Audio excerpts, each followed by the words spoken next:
El control de flujo condicional en Java permite tomar decisiones durante la ejecución del programa. Se basa en estructuras como if-else, que evalúan condiciones booleanas para ejecutar diferentes bloques de código, y switch, que selecciona una opción según un valor específico. Desde Java 14, las switch expressions permiten que switch devuelva un valor directamente, mejorando la legibilidad y reduciendo el uso del break.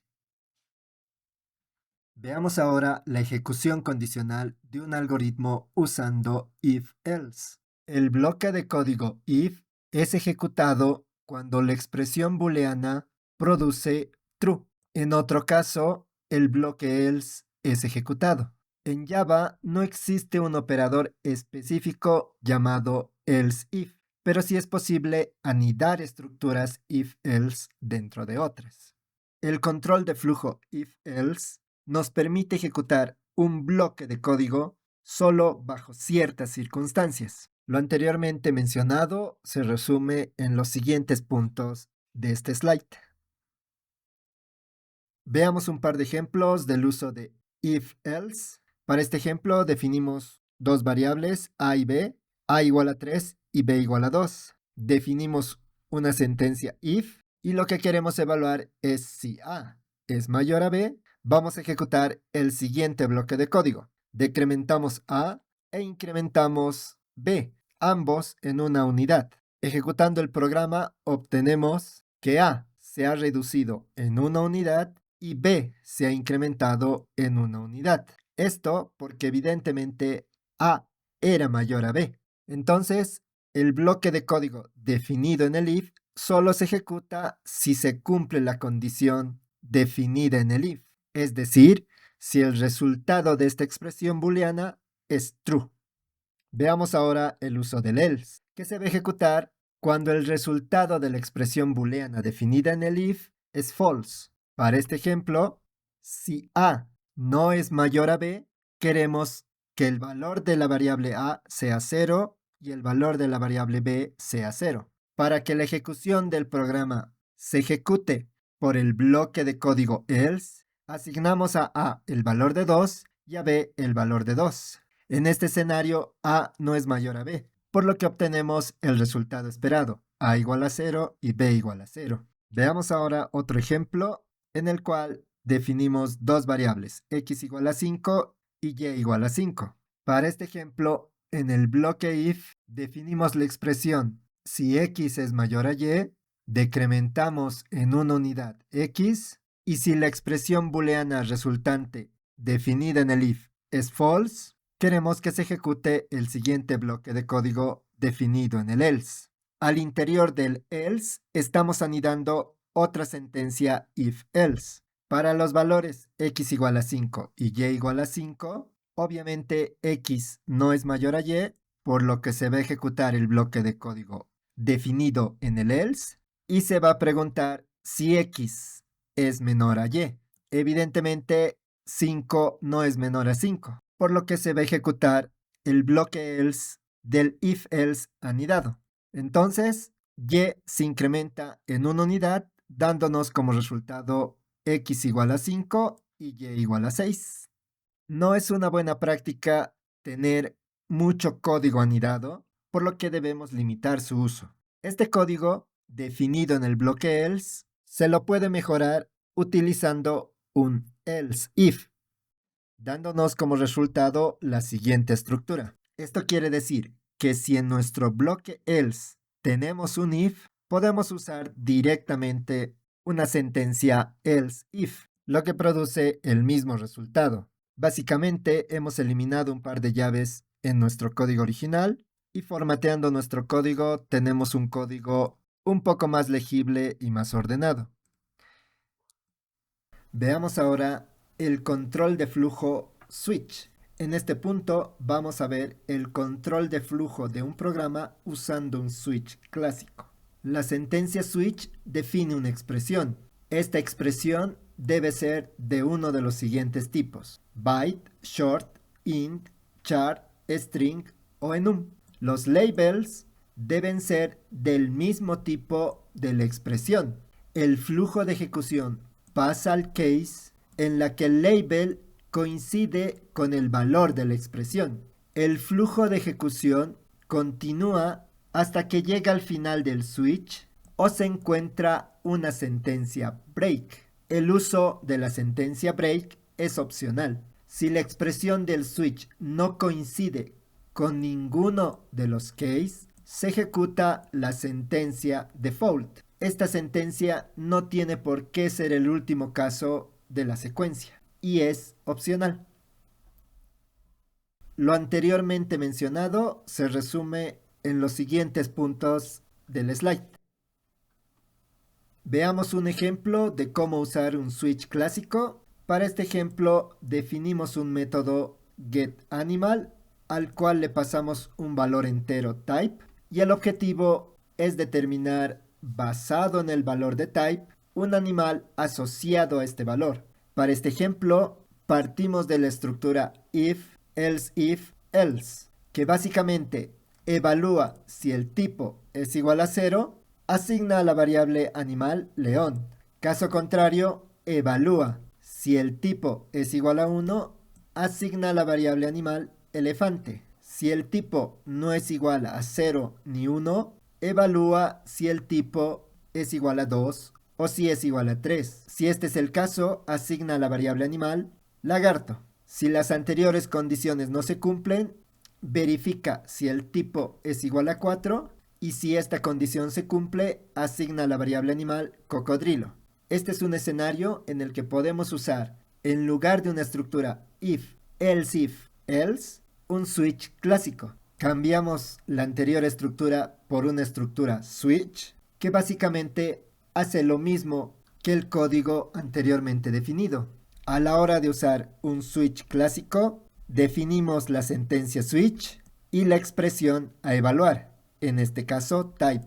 Dentro de este definimos los casos, es decir, si el valor de type es igual a 0, si el valor de type es igual a 1, si el valor de type es igual a 2 o 3, si el valor de type es igual a 4 y un default. Todos estos case definen un break, que significa que se va a terminar la evaluación del switch cuando llegue a ejecutarse un break.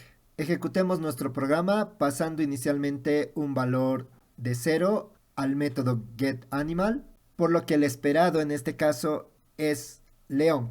Ejecutando el programa obtenemos león tal cual es esperado y ahora enviemos el valor de 2 a nuestro método getAnimal y el esperado es el valor de lagarto, que es el que obtenemos al ejecutar este programa.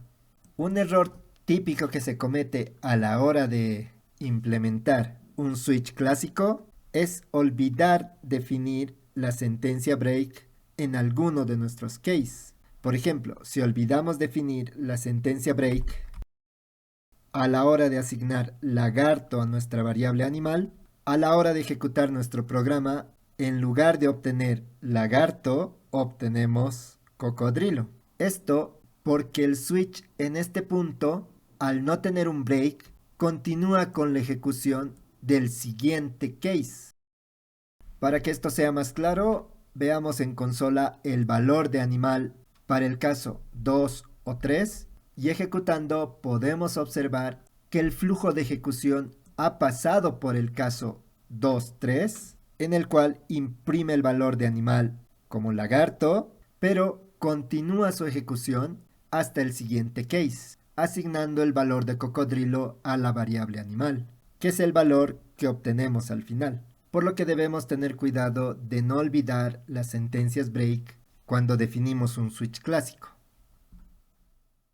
Veamos ahora switch expressions y la notación flecha. Las switch expressions fueron introducidas en Java 14, que permiten que un switch devuelva un valor directamente. Esto facilita asignar el resultado de una evaluación switch a una variable de manera más concisa.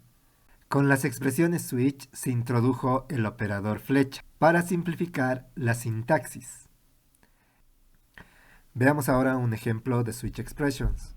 Para nuestro ejemplo partimos del método getAnimal, que al interior contiene un switch clásico que vimos anteriormente. Este switch lo podemos reescribir con ayuda del editor y obtenemos una switch expressions que nos permite hacer más comprensible nuestro código. Lo que podemos observar en esta nueva definición es que ya no necesitamos el uso de break, con lo que se simplifica la definición del switch y esta definición debería siempre retornar un valor. Veamos en ejecución este programa y observamos que obtenemos elefante cuando pasamos como parámetro 1 y si enviamos 2 obtenemos lagarto. Algo importante a tener en cuenta a la hora de definir el valor de retorno en una switch expression es el tipo de dato, que debe ser consistente con el tipo de dato de la variable definida en la asignación del switch. En este caso, cada valor retorna un string, que es el tipo de dato definido para la variable animal. Algo también importante es el hecho de que el caso default no necesariamente debería ir en la última posición definida en el switch. Y como observamos, este código se ejecuta sin problemas.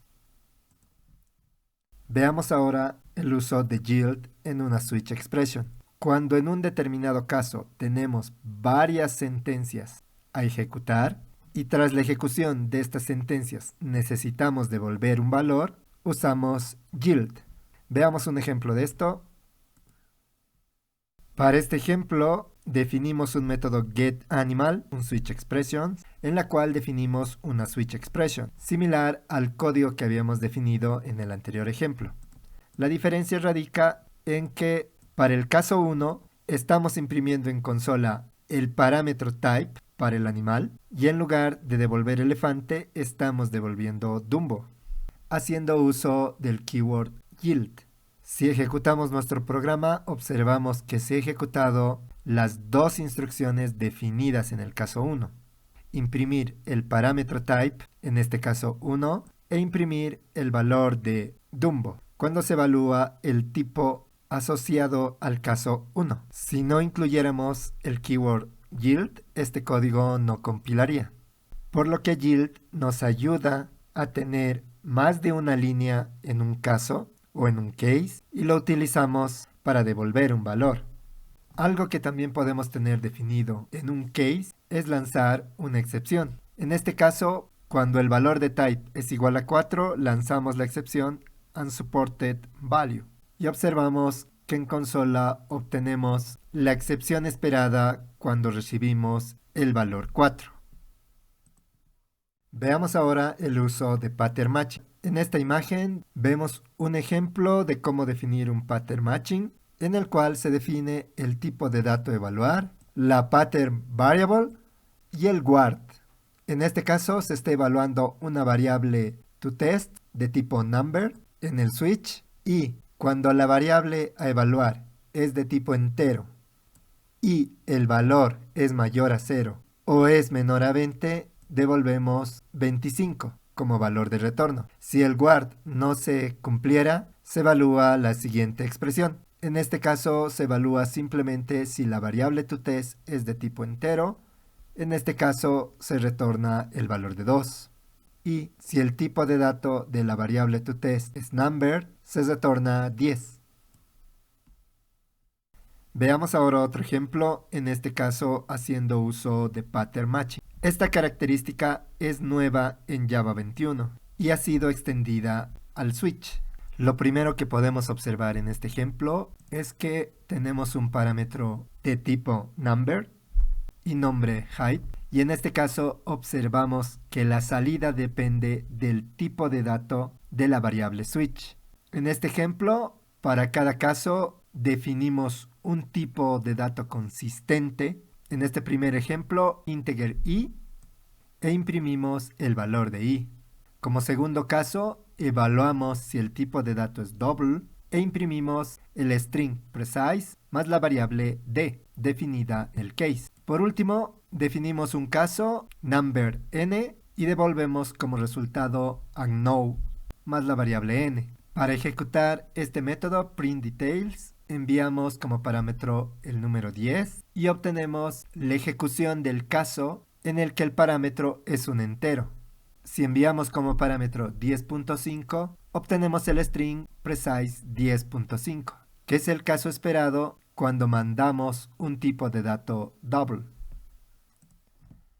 Veamos ahora un ejemplo de pattern matching con Word.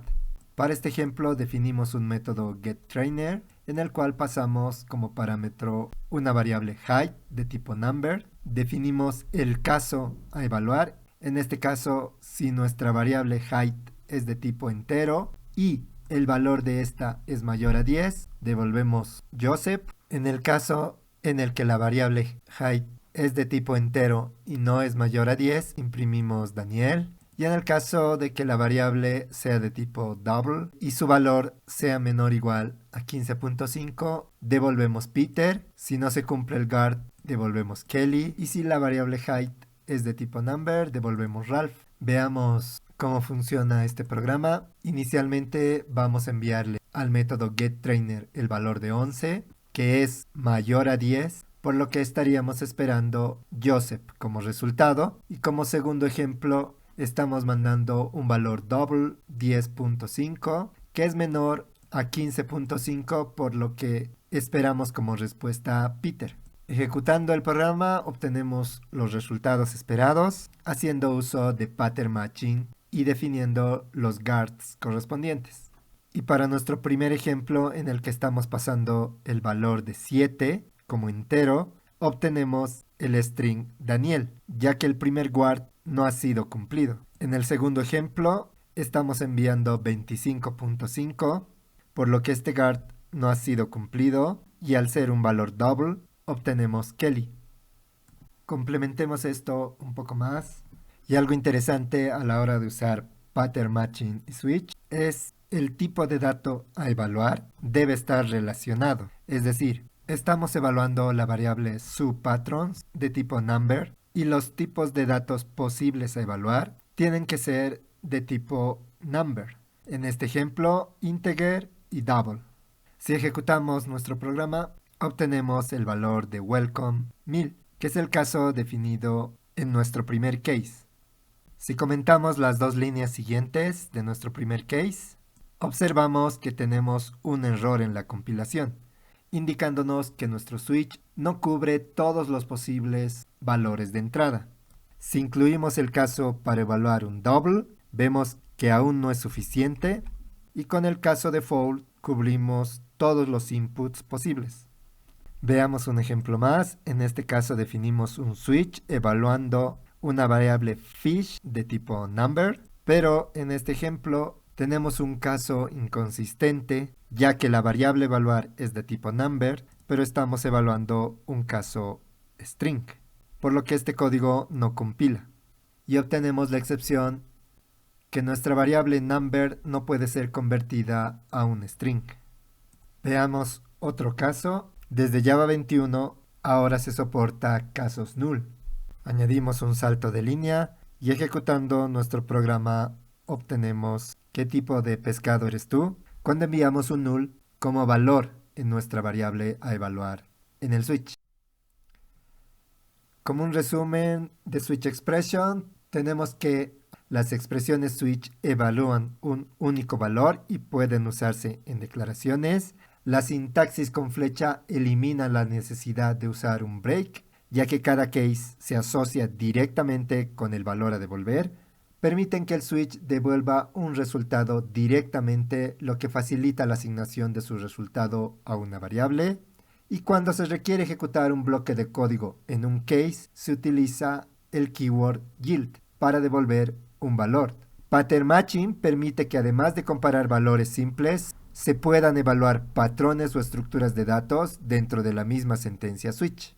Con esto terminamos el video de hoy. Muchas gracias. No te olvides suscribirte al canal, dejar algún comentario, compartir el video con tus amigos y nos vemos en el siguiente video. Gracias.